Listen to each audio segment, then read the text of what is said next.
पिछले कुछ हफ्तों से हम परीक्षाओं के विषय में अध्ययन कर रहे हैं। परीक्षा और प्रलोभन। और मुझे ऐसा लगता है कि जब से हमने इस पर अध्ययन करना शुरू किया है तो परीक्षाएं बढ़ गई। नहीं, ये सच नहीं है कि परीक्षा बढ़ गई। मुझे ऐसा लगता है कि परीक्षा आपने पहचानना शुरू किया। परीक्षा पहले भी हो रही थी, प्रलोभन पहले भी आ रहे थे, लेकिन अब आपको ऐसा लगता है कि परीक्षा कुछ ज़्यादा तीव्रता के साथ हमारे हमारे जीवन में हो रही है। वो इसलिए है कि आपने पहचानना शुरू किया। पहले भी हो रही थी, लेकिन आप खुद लड़ रहे थे। आप अपने दिमाग से और अपने मन की शक्ति से उन परीक्षाओं को रोकने की कोशिश कर रहे थे, लेकिन अब समझ आया है कि परीक्षाओं को हम रोक नहीं सकते। परमेश्वर की ओर से वायदा है कि हमारे सहन के बाहर वो हमें परीक्षाओं में से निकलने नहीं देगा। और हमने वचन में से ये देखा कि परीक्षाएं जब आती है, हमारा विश्वास की परीक्षा होती है।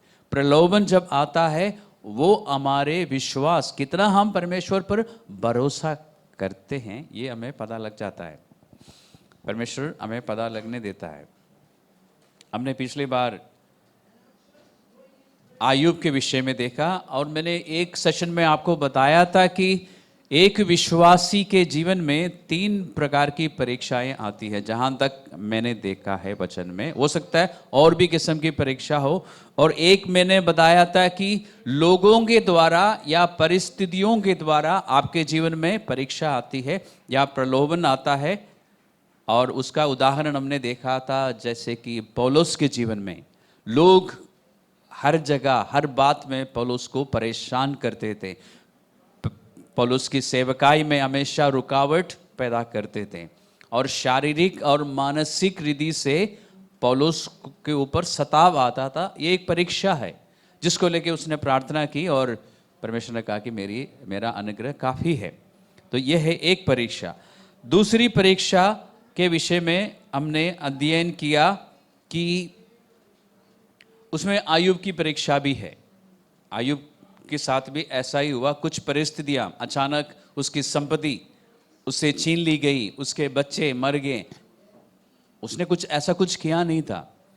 दूसरी किस्म की जो परीक्षा है, उसमें हमने यूसुफ के बारे में देखा था कि वो भी लोगों के जरिए से हैं, लेकिन किसी और बातों को लेके, हमारी शारीरिक कमजोरियों को लेके एक परीक्षा यूसुफ के जीवन में हुई थी।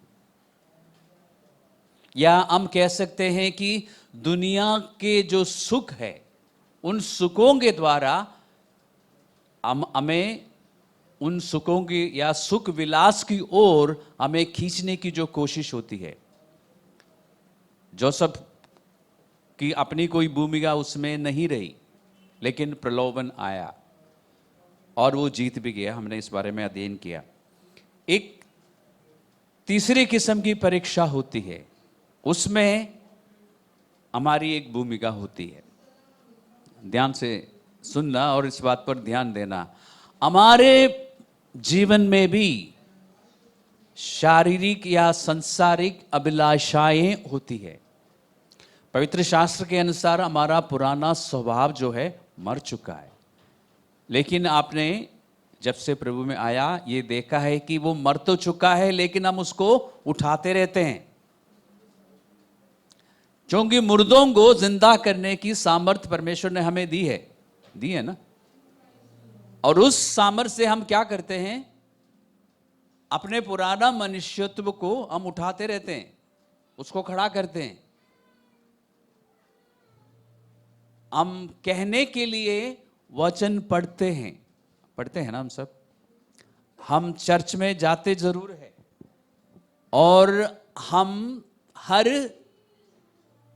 बातचीत में जब भी किसी बात का निर्णय लेने की चर्चा होती है, तो हम क्या कहते हैं, सबसे अंत में या शुरू में एक बात हम जरूर कहते हैं, और कहने के बाद हमें बहुत तसल्ली मिलती है। सिर्फ इतना ही नहीं, हम प्रार्थना भी करते हैं कि परमेश्वर तेरी मर्जी पूरी हो।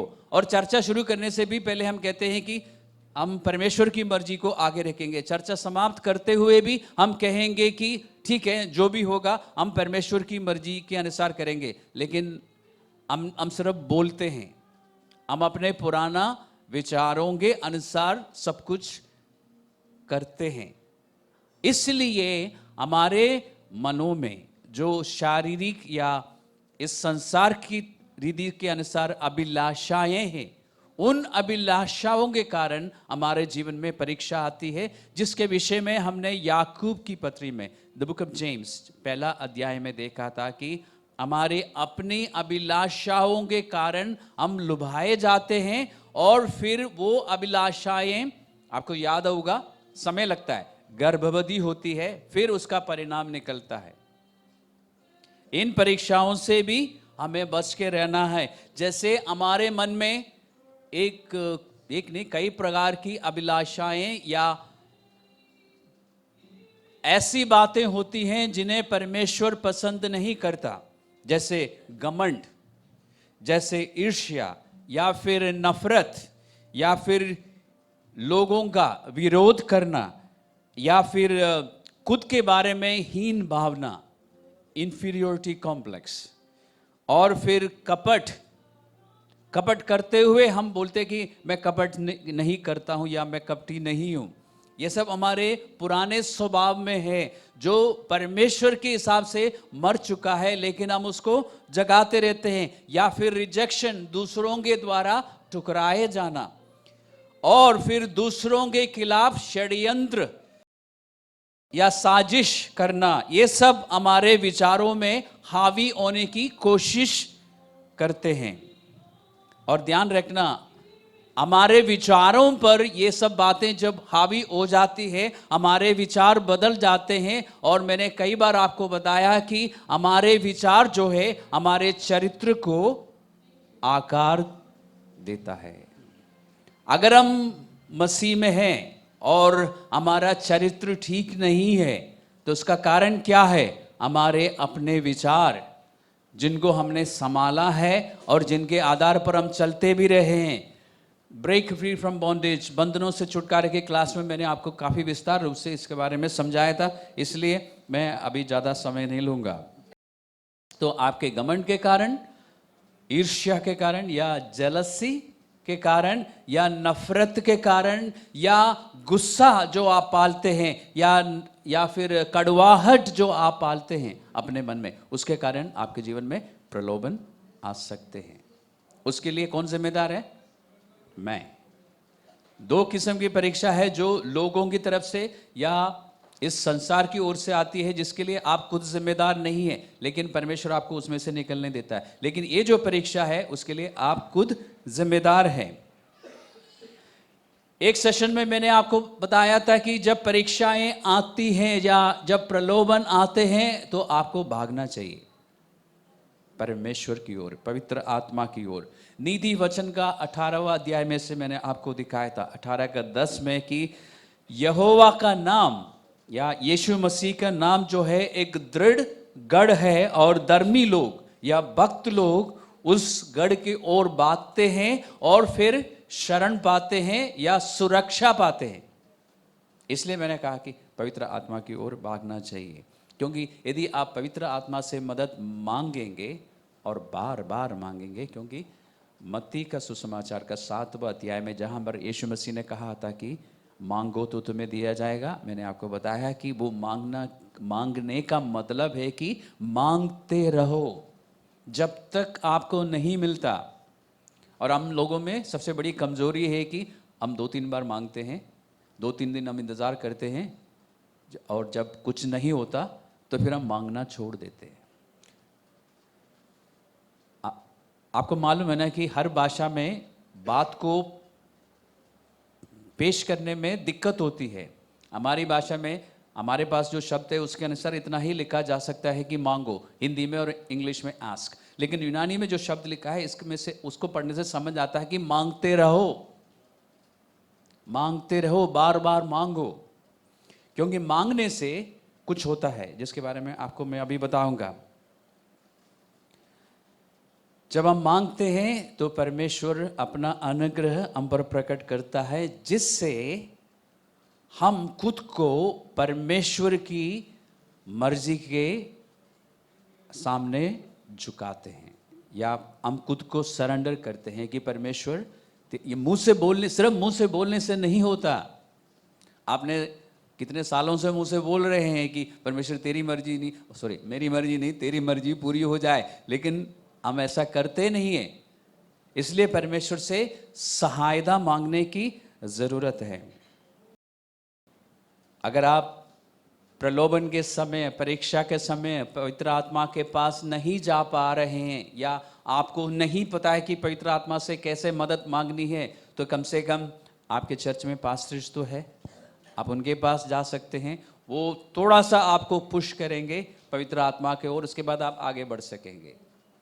इन दोनों में समझदार लोग ये काम करते हैं, या तो खुद पवित्र आत्मा के पास जाते हैं, जो कि सबसे अच्छा है, खुद जाइए, लेकिन आपको समझ नहीं आ रहा है कि पवित्र आत्मा कैसे मदद करता है, आपको समझ नहीं आ रहा है कि मुझे कैसे मांगना चाहिए, पास्टर से बात कीजिए परीक्षा में से निकलते समय। और मैंने आपको एक दिन बताया था कि लगभग हर दिन हमारे जीवन में परीक्षा आती है। हर बात या हर घटना जो हमारे जीवन में घटती है उसमें परीक्षा है। उस परीक्षा को पहचानना चाहिए। अगर पहचान में आ गई ना तो आप कामयाब रहेंगे।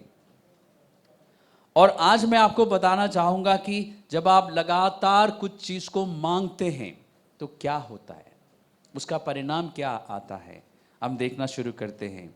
एक तो जब आप बार बार परमेश्वर से मदद मांगेंगे ना, तो ध्यान रखना आपके पीछे कोई है। क्या है? आपका पुराना मनुष्यत्व। ठीक है? कितने लोग पीटर पैन की स्टोरी जानते हैं? कोई बुक्स पढ़ने वाला नहीं हमारे। पीटर पैन की एक स्टोरी होती थी, उसकी परछाई हमेशा उसको दिखती थी। ठीक है, वो पढ़ लेना, इंग्लिश में है पीटर पैन। ठीक है, शायद कॉमिक में भी आया था पीटर पैन, किसी को याद नहीं है। ओके, तो इसकी परछाई को उसने सील रखा था अपने से। तो इसी तरह हमारा पुराना मनुष्यत्व जो है हमें छोड़ के नहीं जाता। लेकिन जब आप बार बार परमेश्वर से मदद मांगते हैं तो आपका पुराना मनुष्यत्व जो है कमजोर हो जाता है। क्या हो जाता है? वो कमजोर हो जाता है और आप मजबूत हो जाते हैं। आप प्रभु में स्ट्रांग हो जाते हैं, बलवंत हो जाते हैं। और पुराना मनुष्यत्व का आप पर हावी होने की बजाय आप उस पर हावी हो जाते हैं। तो बार बार मांगने से क्या फायदा है? पुराना मनुष्यत्व कमजोर हो जाता है। कुरिन्थियों की पहली पत्रिका 10वां अध्याय का 13वां पद में से एक बार हम पढ़ चुके हैं, एक बार फिर पढ़ते हैं। उसमें लिखा है कि परमेश्वर विश्वास योग्य है। परमेश्वर विश्वास योग्य है और आपको कभी भी किसी भी ऐसी परीक्षा में से गुजरने नहीं देगा जो आपके सहन के बाहर हो। इसका मतलब हर बार जब आपके जीवन में परीक्षा होती है और आप परमेश्वर यानी पवित्र आत्मा के पास जा रहे हैं, तो पवित्र आत्मा आपको ताकत देता है। बल्कि आपको पता चल जाता है कि ताकत आपको पहले से ही दी हुई है, पहले से ही आपको परमेश्वर ने बल दिया है। और वो बल क्या है? बल यह है कि परमेश्वर, मैं एक बार पहले बता चुका हूं, विश्वास योग्य है। परमेश्वर विश्वास योग्य है और वही आपका बल है। आप गड़बड़ कर सकते हैं, आप पीछे हट सकते हैं, लेकिन आपका परमेश्वर कभी पीछे नहीं हटेगा। जो कुछ उसने वायदा किया है वो पूरा करेगा। उसने कहा है कि तुम्हारे बल से बाहर, तुम्हारी जितनी क्षमता है, जितनी कैपेसिटी है, उससे बाहर मैं तुम्हें परीक्षाओं में से निकलने नहीं दूंगा। इसका मतलब वो निकलने नहीं देगा, आपके लिए एक रास्ता निकालेगा उस परीक्षा में से जीत कर बाहर आने के लिए, यानी बिना पाप किए। और आप लोग ध्यान से सुनना, बिना पाप किए उस परीक्षा में से बाहर निकलने के लिए वो आपके लिए रास्ता बनाएगा। इसलिए आपका और मेरा बल क्या है? कि मेरा परमेश्वर विश्वास योग्य है, वो वफादार है, इज फेथफुल, वो मेरा बल है। ये अच्छी तरह से लिख लेना मन में, या नोटबुक में नहीं, मन में अच्छी तरह से लिख लेना कि मेरा बल उसकी विश्वास योग्यता है। पतरस की दूसरी पत्रिका दूसरा अध्याय 2 Peter 2:9 2:9 में लिखा है कि परमेश्वर, हमारा परमेश्वर जानता है। क्या जानता है वो? 2 Peter 2:9 दूसरा पतरस 2:9 में लिखा है कि हमारा परमेश्वर जानता है कि धर्मी लोगों को परीक्षाओं से कैसे बचाना है। ऐसा लिखा है क्या, या मैं बोल रहा हूं? तो आप लोग बाइबल खोल के देखिए। देखने से सुनने से डबल हो जाता ना। एक बार आपने देख भी लिया और सुन भी लिया। हमारा परमेश्वर, आप पढ़िए, खुद पढ़िए, हमारा परमेश्वर जानता है कि धर्मी लोगों को परीक्षाओं से कैसे बचाना है। माय गॉड नोस, मेरा परमेश्वर जानता है। लेकिन वो काम कब होगा? जब मैं उसके पास जाऊंगा और उससे मदद मांगूंगा। अगर मैं अपने दिमाग से, अपनी ताकत से उस परीक्षा को रोकने की कोशिश करूंगा या उसमें से बच कर निकलने की कोशिश करूंगा, तो मैं बच कर निकल नहीं सकूंगा और ना ही परमेश्वर का बनाया हुआ रास्ता मुझे दिखाई देगा। तो पवित्र आत्मा आपके लिए रास्ता बनाएगा, मार्ग बनाएगा। इस बात पर ध्यान दीजिए। The lord knows how to rescue his people while they are tempted और when they go through a trial.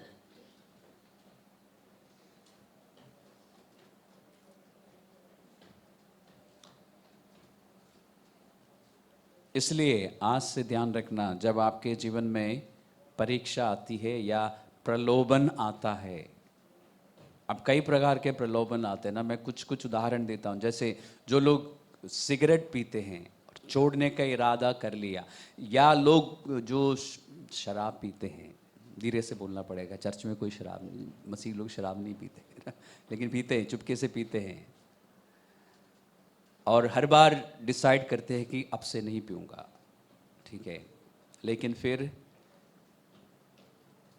मन करता है एक सिगरेट जलाने का, या सिर्फ एक पैक पीने का, या फिर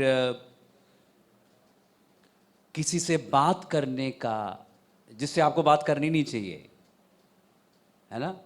यूथ और बड़े भी किसी किसी पर ज़्यादा बात करने की इच्छा होती है किसी किसी से, और आपको पता है कि उस व्यक्ति से मुझे बात करनी नहीं चाहिए। या किसी जगह में जाने की इच्छा होती है जहां पर आपको जाना नहीं चाहिए, या किसी व्यक्ति से मिलने की इच्छा होती है जिनसे आपको मिलना नहीं चाहिए। ये सब टेम्पटेशंस होता है। आप डिसाइड कर लेते हैं कि अब से नहीं मिलूंगा, अब से नहीं जाऊंगा, अब से मैं उससे बात नहीं करूंगा, या फ़ोन भी नहीं करूंगा। लेकिन फिर फ़ोन अपने आप हाथ पहुंच जाता है फ़ोन में। अच्छा, फ़ोन नहीं करता, टेक्स्ट मैसेज करता, व्हाट्सएप में उंगलियां चलनी शुरू हो जाती है। इस तरह का जब प्रलोभन आता है तो पहले क्या होता है कि आप अपने मन के अंदर उस बात को लेके डिबेट करते हैं ना, तर्क, आर्ग्यूमेंट नहीं करना है, करूं नहीं करना है। पास्टर जेम्स ने समझाया कि नहीं करना चाहिए, ठीक है, नहीं करना। थोड़ी देर का फिर करूं नहीं करूं, मन में आप बहस करते रहते हैं और अंत में आप कर ही लेते हैं। कारण क्या है? आप अपनी ताकत से उस प्रलोभन को रोकने की कोशिश कर रहे हैं। और जितनी बार आप मन में बहस करेंगे, आप ध्यान रखना, जितनी बार आप उस बात को लेके मन में बहस करेंगे, उतनी बार आप उसी बात को लेके सोच भी रहे हैं, है ना। जितनी बार आप एक बात को ना करने के विषय में बात कर रहे हैं अपने आप से, उतनी बार आप सोच भी रहे हैं। और जितना ज़्यादा आप एक बात को लेकर सोचेंगे, उसकी ओर ही आपका मन चला जाएगा और आपका शरीर भी जाएगा। आपका शरीर वैसे कमज़ोर है, आपको पता है ना। इसलिए बाइबल में पुराना मनुष्यत्व को शरीर लिखा है, क्योंकि ये शरीर सिर्फ दिमाग के ऑर्डर्स मानना जानता है। आत्मा के ऑर्डर मानना शरीर नहीं जानता, क्योंकि पहले कभी मानता ही नहीं था। पहले आपका आत्मा एक्टिव था। अपने पापों और अपराधों के कारण हमारी आत्मा जो है मरी हुई थी, उसकी कोई भूमिका ही नहीं थी। तो हमारे दिमाग, इसलिए आपने देखा होना कि जब आपको कुछ पीने का मन करता है ना, मतलब शराब पीने का, या जो लोग ज़्यादा चाय पीते हैं उनकी चाय पीने की, या फिर जो लोग ज़्यादा कॉफ़ी पीते, तो मन में इच्छा आती है, उसके बाद मन का रोल खत्म हो जाता है ना, शरीर एक्टिव हो जाता है ना, आप उठ के चले जाते हैं किचन की ओर, मन नहीं पीता ना कॉफ़ी, काम शरीर करता है, लेकिन शुरू कहाँ से होता है? मन से। दोनों का अच्छा तालमेल होता है, उसके बाद मन आराम से बैठ जाता है, क्या करूं मेरा शरीर चला गया वांगो। हमारे बहुत पहले पुरानी बात है, एक लड़का था जो एक घर में जाता था और फिर उसके घर से शिकायत आई, जब हमने उसको बुला के समझाया, मसीही लड़का था, नया नया था, कहते मैं क्या करूं, मेरे पैर अपने आप चला जाता है वांगो, उसका कहना था।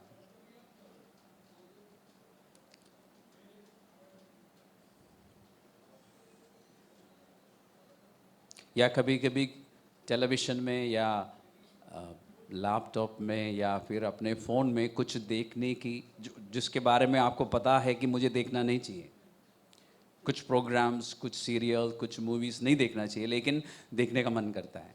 मन करने का मन नहीं देखता, आंखें देखती है, हाथ फ़ोन को चलाता है ना। आप लोग मेरे साथ है ना, सबको समझ आ रहा है ना, मैं गलत तो नहीं बोल रहा हूँ। तो मन और शरीर का ये तालमेल है, इसलिए आपके पुराना मनुष्यत्व को समझाने के लिए बाइबल में अक्सर आपको एक शब्द मिलेगा, शरीर। उस शरीर को अब मन के दासत्व में से हटाकर आत्मा के दासत्व में लाना है कि आत्मा की बात वो माने।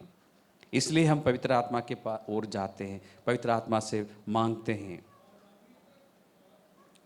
और आपको बताना चाहूँगा, क्लास में तो मैं बहुत डिटेल में समझाता हूँ, अभी आपको ज़्यादा डिटेल नहीं बताता हूँ। जब आपके मन में इस तरह का विचार आते हैं ना, तो ध्यान रखना वो आपका अपना विचार नहीं होता, आपके पीछे दुष्ट आत्माएं आपसे बात कर रही है। और जितनी देर आप दुष्ट आत्माएं से बात करेंगे ना, उतनी देर में वो आप पर हावी हो जाएगी। क्योंकि जब, अब ध्यान से सुनना, जब आप दुष्ट आत्माओं से बहस करते हैं ना, तो क्या होता है? दुष्ट आत्माएं जीत जाती है और आप हार जाते हैं। समझ आया सबको? You can never win an argument with a demon. आप कभी भी दुष्ट आत्माओं से बहस करके जीत नहीं सकते। दुष्ट आत्माओं को या तो वचन से रोक दिया जाता है, या उनको दूसरे शब्दों में बांध दिया जाता है। वचन से आप उनको रोक सकते हैं, आप बहस करके नहीं रोक सकते। सबसे पहला उदाहरण कहां पर है बाइबल में? एक व्यक्ति ने दुष्ट आत्मा से, शैतान से बात करने की कोशिश की, उसको समझाने की कोशिश की, हवा है ना। उसने भी परमेश्वर की बातें, कुछ बातें बताने की और अपने लॉजिक लड़ाने की कोशिश की और हार गई ना। तो शैतान से बात मत करिए, दुष्ट आत्माएं जब बात कर रही है उनसे बात मत करिए, पवित्र आत्मा से बात कीजिए। पवित्र आत्मा आपको अनुग्रह देगा, बुद्धि देगा और बल देगा। आपको याद दिलाएगा कि आपके पास बल है, और वो बल क्या है? कि परमेश्वर विश्वास योग्य है, वो वफादार है। ध्यान रखना, जब इस तरह का प्रलोभन आपके जीवन में आते हैं, परीक्षा आती है और आप पवित्र आत्मा की ओर जाते हैं, पवित्र आत्मा के विषय में मैंने आपको बताया कि वो आपको कभी छोड़ के नहीं जाता, आपके जीवन में सदा तक रहने के लिए। यूहन्ना का 14वां अध्याय में यीशु मसीह ने कहा था कि ये पवित्र आत्मा सदा तुम्हारे साथ रहेगा, आपको छोड़ के नहीं जाता। पवित्र आत्मा ऐसा नहीं करता कि अब ये गलत जगह जा रहा है, मैं जा रहा हूं उसको छोड़ के, मुझसे नहीं देखा जाता। पवित्र आत्मा आंख बंद नहीं करता कि अब ये शराब की दुकान में जा रहा है, मुझसे नहीं होगा, मैं छोड़ के जा रहा हूं उसको, नहीं, ऐसा नहीं जाता। बल्कि पवित्र शास्त्र में क्या लिखा है कि हम पवित्र आत्मा के मंदिर है। हम जो है, या मैं जो हूं, पवित्र आत्मा का मंदिर है। पवित्र आत्मा मुझे छोड़ के नहीं जाएगा। या आप के द्वारा कुछ गलती होने की वजह से या कोई पाप होने की वजह से पवित्र आत्मा मंदिर को खाली नहीं करता। इसका मतलब जब आप गुनाह कर रहे होते हैं ना, पवित्र आत्मा आपके साथ है, आपका साथ नहीं दे रहा है गुनाह में, लेकिन आपके साथ है। एक बार मुड़ के मदद मांगना काफी है, आपको मदद मिल जाएगी। मान लीजिए आपने सिगरेट जला भी दी या शराब जो है ग्लास में डाल भी दिया, पटियाला पैक बना भी लिया, ठीक है, या आपने फोन, पुराने ज़माने में हम घुमाते थे, अब घुमाते नहीं, दबाते हैं ना, आपने डायल कर भी दिया और कॉल लग भी चुकी है वहाँ पे, या आपने व्हाट्सएप में टेक्स्ट मैसेज बना भी दिया और चला भी गया, या आप जिससे नहीं मिलना चाहिए था उसके घर तक पहुँच भी गए, बस वो बेल दबाने की देरी है। या ऐसे किसी भी टेलीविज़न आपने ऑन कर भी लिया और चैनल अब बस चेंज करने वाला है, या चैनल उस चैनल पे पहुंच भी गए, या फ़ोन में वो वाले साइट पे आप पहुंच भी गए जहां पे आपको नहीं जाना था, तब भी पवित्र आत्मा आपकी सहायता कर सकता है। जो जैसे हिंदी फिल्म में होता है ना, हिंदी मूवीज़ में होता है ना, हीरो कब आता है, कब आता है, सबको पता है, सब मुस्कुरा रहे, कोई बोल नहीं रहा है, कब आता है, एंड में। एंड शब्द सबको याद है, एंड में, है ना, जब आपको लगता है कि अब गया अब गया अब गया, तब हीरो प्रत्यक्ष हो जाता है ना, सामने आता है। इसी तरह लास्ट मोमेंट में भी, एंड एंड समझ आता है सबको, है ना, एंड में भी अगर आप पवित्र आत्मा की ओर मुड़ेंगे ना, आपको मदद मिलेगी। तो इसलिए आज के बाद हम ये नहीं कहेंगे मैं परीक्षा में हार गया, वो मुझसे नहीं हुआ, या प्रलोभन में मैं पड़ गया, नहीं, लास्ट में, लास्ट नहीं समझ आएगा, एंड में भी, एंड में भी अगर आप पवित्र आत्मा की ओर मुड़ेंगे तो आपको मदद मिलेगी, आपका हीरो आएगा। क्योंकि हमारा परमेश्वर हमारा हीरो है ना, वो आएगा, मदद मिलेगी आपको। इसलिए आज के बाद हम परीक्षाओं में इतनी आसानी से नहीं पढ़ेंगे, प्रलोभ में इतनी आसानी से हम नहीं झुकेंगे। हमें पता चल गया कि हमारा बल परमेश्वर की विश्वास योग्यता है। और लास्ट एंड में भी, एंड याद रखना, एंड में भी अगर आप उसको पुकारे, उसकी ओर मुड़े, मदद मांगे, तो आपको मदद मिल जाएगी। मैं आपको बाइबल में से ही एक उदाहरण देता हूं। किसी को नींद तो नहीं आ रही है ना? ओके। नींद भी एक परीक्षा है, पवित्र आत्मा को बुलाइए ठीक है, नींद भी एक परीक्षा है। मतलब रात को 9 बजे के बाद आप लेट गए हो और नींद आ रही है, वो परीक्षा नहीं है। लेकिन आप बाइबल का अध्ययन करते समय नींद आ रही है तो परीक्षा है। पवित्र आत्मा से मदद मांगिए। देखिए यहाँ पर यूहन्ना का 18वां अध्याय, आप पहुंच जाइए, जॉन 18।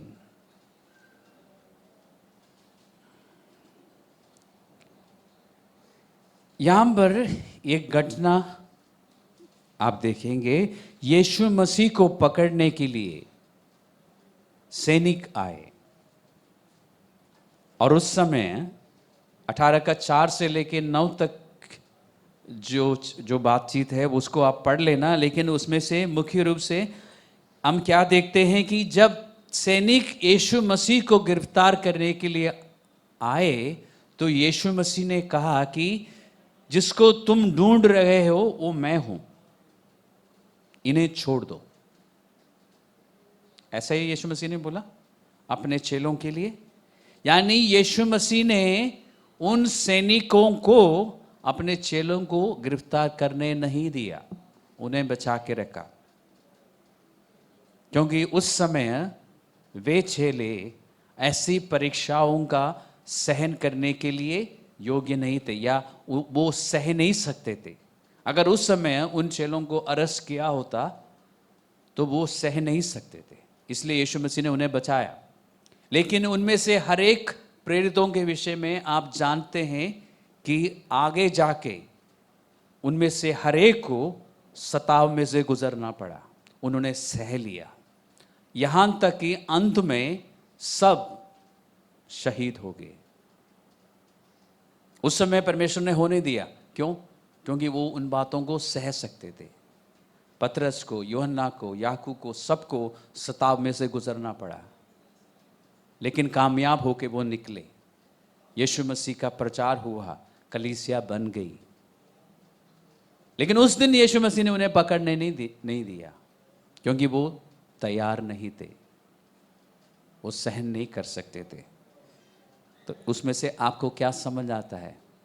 अगर आप सह नहीं सकते हैं तो परमेश्वर उस परीक्षा को उस समय आने नहीं देगा। अगर परीक्षा आ गई है तो समझ लेना कि आप सह सकते हैं। आपके पास ऑलरेडी पहले से ही परमेश्वर की ओर से बल है, आप सह सकेंगे और कामयाब होके आप परीक्षा से बाहर निकलेंगे, हार के नहीं। पहली कुरिन्थियों 6:18 में लिखा है कि व्यभिचार से, वैसे हिंदी में लिखा है कि व्यभिचार से बचे रहो। वो थोड़ा सा मुझे हल्का लगता है, क्योंकि यूनानी में जिस तरह से लिखा है और ज़्यादातर अंग्रेजी में लिखा है, उसमें है कि व्यभिचार से भागो। चलिए अंग्रेजी वर्जन भी साथ साथ पढ़ लेना। हिंदी में लिखा है कि व्यभिचार से बचे रहो 6:18 में। 10:14 में लिखा है कि मूर्ति पूजा से बचे रहो। वो भी आपको इस तरह से पढ़ना चाहिए कि मूर्ति पूजा से भागो, क्योंकि यूनानी में और इंग्लिश में लिखा है कि बाहो। तिमोथी की दूसरी पत्री का 2 अध्याय का 22वां पद, 2:2 याद रखना आसान है। दूसरी तिमोथियस 2 अध्याय का 22वां पद, उसमें लिखा है जवानी की अभिलाषाओं से भाग। हिंदी में ऐसे लिखा है, जवानी की अभिलाषाओं से भाग और शुद्ध मन से, जो शुद्ध मन से प्रभु का नाम लेते हैं, उनके साथ धर्म यानी धार्मिकता और विश्वास और प्रेम और मेल मिलाप का पीछा कर। क्या करने के लिए लिखा है? जवानी की अभिलाषाओं से भागना है। और किसका पीछा करना है? धार्मिकता, विश्वास, प्रेम और मेल मिलाप। Chase after these things। आपको इंस्टाग्राम में मिलेगा, एक छोटी सी टीचिंग है मेरी, Chase after dreams। क्योंकि दुनिया यह सिखाती है और कुछ बाइबल टीचर्स भी सिखाते हैं। क्या सिखाते हैं? अपने सपनों का पीछा कर। बाइबल में मुझे आज तक पढ़ने को नहीं मिला कि अपने जो सपने हैं उनके पीछा करता रहो, ऐसा कहीं मुझे शिक्षा नहीं मिलती, बल्कि इन चीजों के पीछे भागने के लिए लिखा है। परमेश्वर की धार्मिकता जो आपके पास है उसमें चलने के लिए, प्रेम, प्यार और मेल मिलाप और विश्वास, इन चीजों के पीछे भागने के लिए लिखा है। अगर हम इन चीजों के पीछे भागते रहेंगे तो बाकी चीजें भी हमारे पास आती रहेगी। लेकिन अगर हम अपने सपनों का पीछा करेंगे तो कोई गारंटी नहीं है, परमेश्वर ने ऐसा कोई प्रॉमिस नहीं किया है, दुनिया सिखाती है।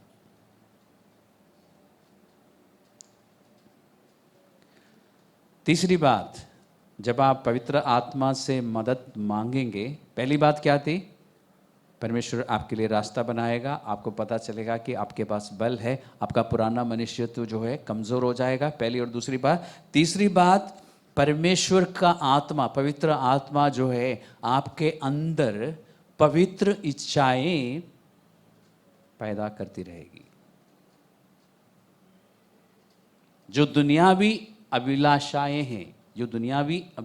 हैं उनकी जगह आपके अंदर पवित्र इच्छाएं,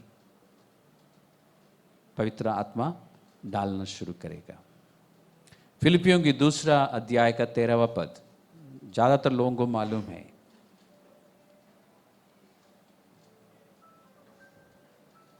परमेश्वर, उसमें लिखा है कि परमेश्वर आपके अंदर काम करता है आपको इच्छा देने के लिए, यानी परमेश्वर की इच्छा आपके मन में डालता है, फिर उस इच्छा को पूरा करने के लिए जो सामर्थ्य चाहिए वो भी आपके अंदर डालता है।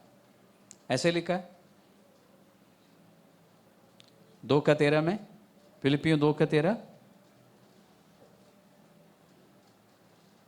क्योंकि आप पवित्र आत्मा की ओर ध्यान दे रहे हैं परीक्षा के समय में, इसलिए उन इच्छाओं को जो पवित्र आत्मा आपके अंदर डालता है आप पहचान सकेंगे, और फिर आपको समझ आएगा कि आपके पास उन इच्छाओं को पूरी करने की सामर्थ्य भी है। दूसरा, गलातियों की पत्रिका 5वां अध्याय 5:16 में लिखा है, इसलिए मैं कहता हूं पवित्र आत्मा को अपने जीवन का मार्गदर्शन करने दो। आपके हिंदी बाइबल्स में थोड़ा सा अलग से लिखा होगा, उसमें लिखा होगा कि इसलिए आत्मा के द्वारा चलाए चलो। उसका और भी साधारण वर्जन में आपको दे रहा हूं, ये मेरा ट्रांसलेशन है कि पवित्र आत्मा को अपने जीवनों का मार्गदर्शन करने दो, तब आप वे नहीं कर रहे होंगे जो आपको आपका पापी स्वभाव चाहता है। हिंदी में, आपके हिंदी बाइबल में लिखा होगा कि तब आप आपके शरीर की या शारीरिक अभिलाषाओं को पूरा नहीं करेंगे। अगर आप पवित्र आत्मा को अपने जीवन का मार्गदर्शन करने देंगे तो वो आपकी सहायता करेगा, ताकि आपके पुराने मनुष्यत्व के द्वारा जो अभिलाषाएं उत्पन्न होती है उसके अनुसार आपको चलने नहीं देगा। वो आप वही करेंगे जो पवित्र आत्मा चाहता है। और उसके अलावा जब आप पवित्र आत्मा से मदद मांगेंगे ना, आपके अंदर परमेश्वर के वचन के प्रति एक प्यार उत्पन्न होगा। आपका मन करेगा बार बार बाइबल पढ़ने का और ये देखने का कि बाइबल क्या कहती है। पवित्र आत्मा के पास जाने से या पवित्र आत्मा से मदद मांगने से ये फायदा है। अक्सर ऐसा होता ना कि आप मजबूर होकर बाइबल पढ़ते हैं, ईमानदारी से कहा जाए तो, क्योंकि हर संडे बोलते हैं कि बाइबल पढ़ा करो, बुधवार की मीटिंग में भी कहते हैं कि बाइबल पढ़ा करो, इसलिए आज तो बाइबल पढ़ना ही है। सुबह उठ के पढ़ते हैं, कुछ नहीं समझ आता, रात को पढ़ते हैं, नींद आती है ना। सबके साथ नहीं, 50% लोगों के साथ ऐसा ही होता है। करने की कोशिश तो करता हूँ लेकिन नहीं होता। लेकिन जब पवित्र आत्मा से आप इस तरह से मदद मांगते ना हर बात में, तो आपके अंदर अपने आप की इच्छा आएगी बाइबल पढ़ने के लिए, बाइबल की बातों को जानने के लिए, और तब आप पढ़ेंगे और आपको समझ में भी आएगा, तब नींद नहीं आएगी। जो भी काम आप इच्छा के साथ करते हैं उसमें नींद नहीं आती ना। रात को 12 बजे तक भी अगर टेलीविजन देखना हो तो नींद नहीं आती ना। जो क्रिकेट प्रेमी है, रात को जब क्रिकेट देखते हैं नींद नहीं आती ना। हाथ भी चलता रहता है, मुंह भी चलता रहता है ना। नींद ना आने के लिए सारे इंतजाम करते हैं, माचिस की तिल्ली लेके, जैसे मिस्टर बीन करता है, कुछ भी करके आप क्रिकेट पूरा देख लेते हैं, मूवी खत्म करके ही सोते हैं आप, है ना। तो लेकिन ऐसा कुछ भी करने की जरूरत नहीं पड़ेगी, पवित्र आत्मा है आंखें खोल के रखने के लिए। आपके लिए पवित्र शास्त्र की बातें इतना दिलचस्पी होगी कि आपका मन नहीं करेगा बाइबल बंद करने का। तो पवित्र आत्मा से मदद मांगने से यह फायदा है। इसलिए मैं आज ही इस विषय को समाप्त करने के लिए सोच रहा था, लेकिन अभी बहुत कुछ है, तो हम यहाँ पे आज रुक जाते हैं। अपनी परीक्षाओं में और प्रलोभन में पवित्र आत्मा से मदद मांगने से आपका पुराना मनुष्यत्व, जिसके कारण प्रलोभन आते हैं, जो आपको गलत चीज़ों की ओर खींचती है, वो पुराना मनुष्यत्व जो है कमज़ोर हो जाएगा और पवित्र आत्मा का बनाया हुआ रास्ता आपको दिखाई देगा। वो आपको छुड़ा के बाहर ले आएगा और आप बदल जाएंगे। आपके अंदर परमेश्वर के प्रति या परमेश्वर के वचन के प्रति एक प्यार उगेगा, जिसके कारण आप वचन को पढ़ना शुरू करेंगे और फिर समझना शुरू करेंगे, और आपको समझ आएगा कि आपका परमेश्वर विश्वास योग्य है और वही आपका बल रहेगा। इसलिए आज के बाद कम से कम इस चर्च के लोग और जितने लोग भविष्य में इस टीचिंग को सुनेंगे, मैं उम्मीद करता हूं कि इतनी आसानी से परीक्षा में नहीं हारेंगे और इतनी आसानी से प्रलोभन के सामने नहीं झुकेंगे। पहले आपको पता नहीं था, अब आपको मालूम है। अब आप परीक्षा को पास करेंगे, प्रलोभन को पास करेंगे पवित्र आत्मा की सहायता से।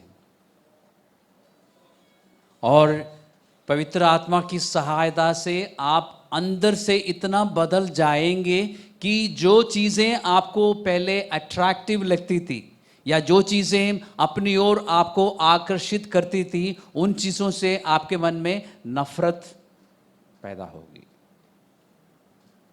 उन चीज़ों के बारे में सोचते ही आप दूर भागेंगे, उन चीज़ों को देखते ही आप रास्ता बदल देंगे, आपको नफरत महसूस होगा उन बातों के लिए, उन चीज़ों के लिए। इसलिए आप